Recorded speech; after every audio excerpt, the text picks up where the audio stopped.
Brought to you by Puneet Balan Group and Maharashtra Tourism.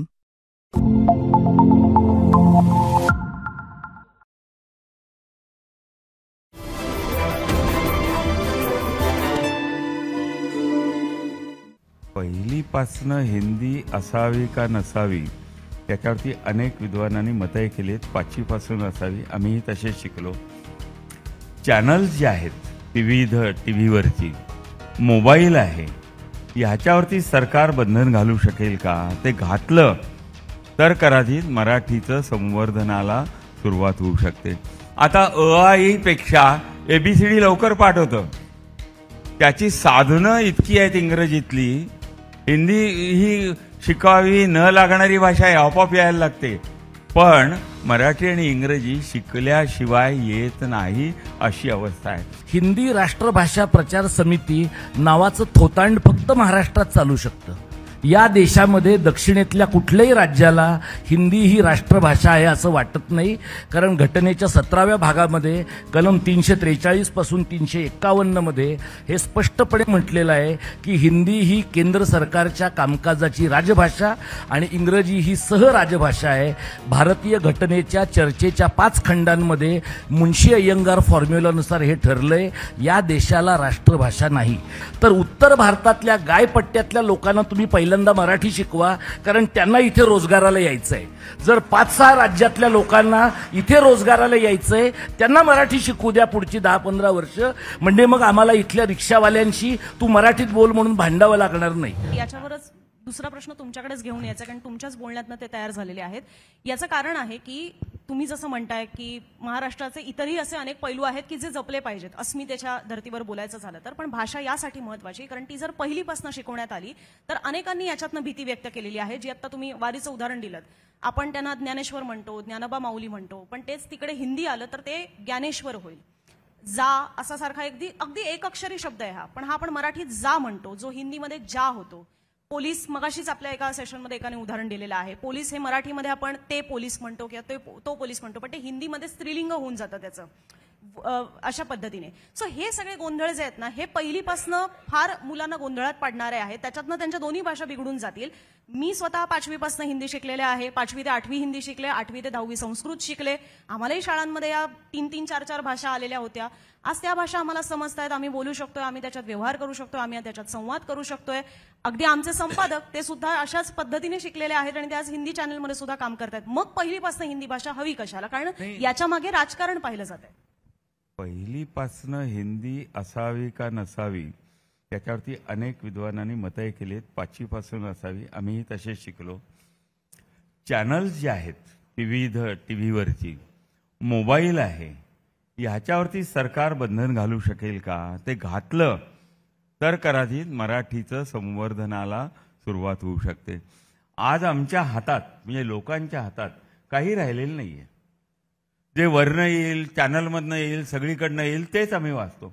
Marathi वृत्तपत्र घेतलं किंवा चॅनलवरच्या आपण सगळ्या हे खाली लाईन येतात, इतकी अशुद्ध मराठी असते. याचं कारण त्याच्यातले सगळे जे आहे ते इंग्रजीतनं शिकलेले असतात.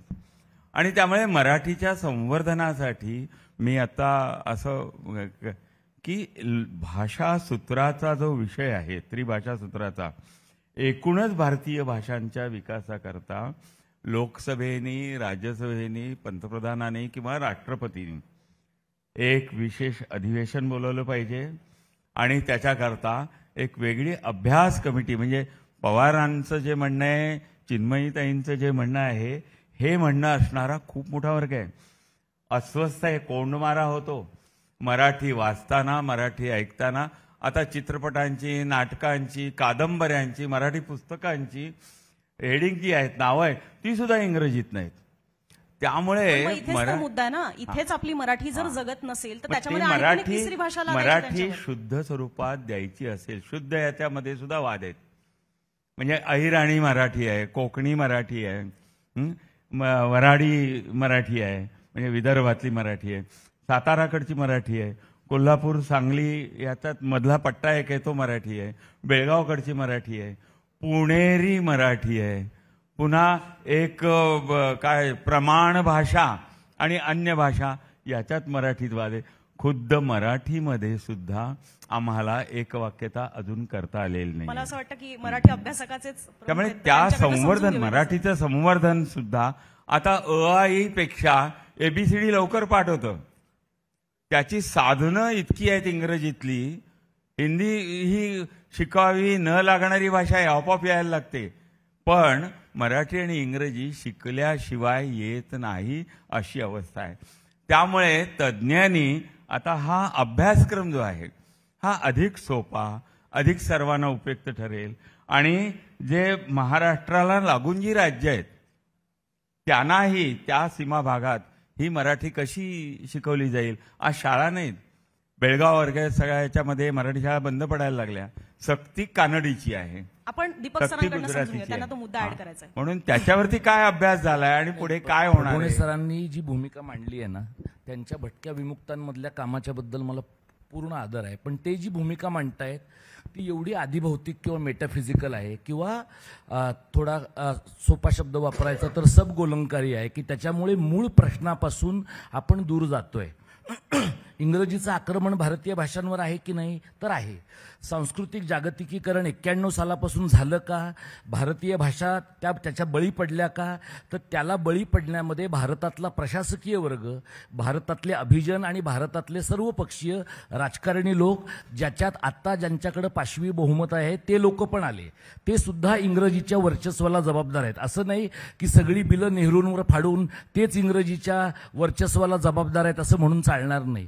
आत्ताचा जो प्रश्न आहे या घडीचा तो असा आहे की हिंदी ही राष्ट्रभाषा आहे. सर तुम्ही सांगितलं हिंदी राष्ट्रभाषा प्रचार समिती नावाचं थोतांड फक्त महाराष्ट्रात चालू शकतं.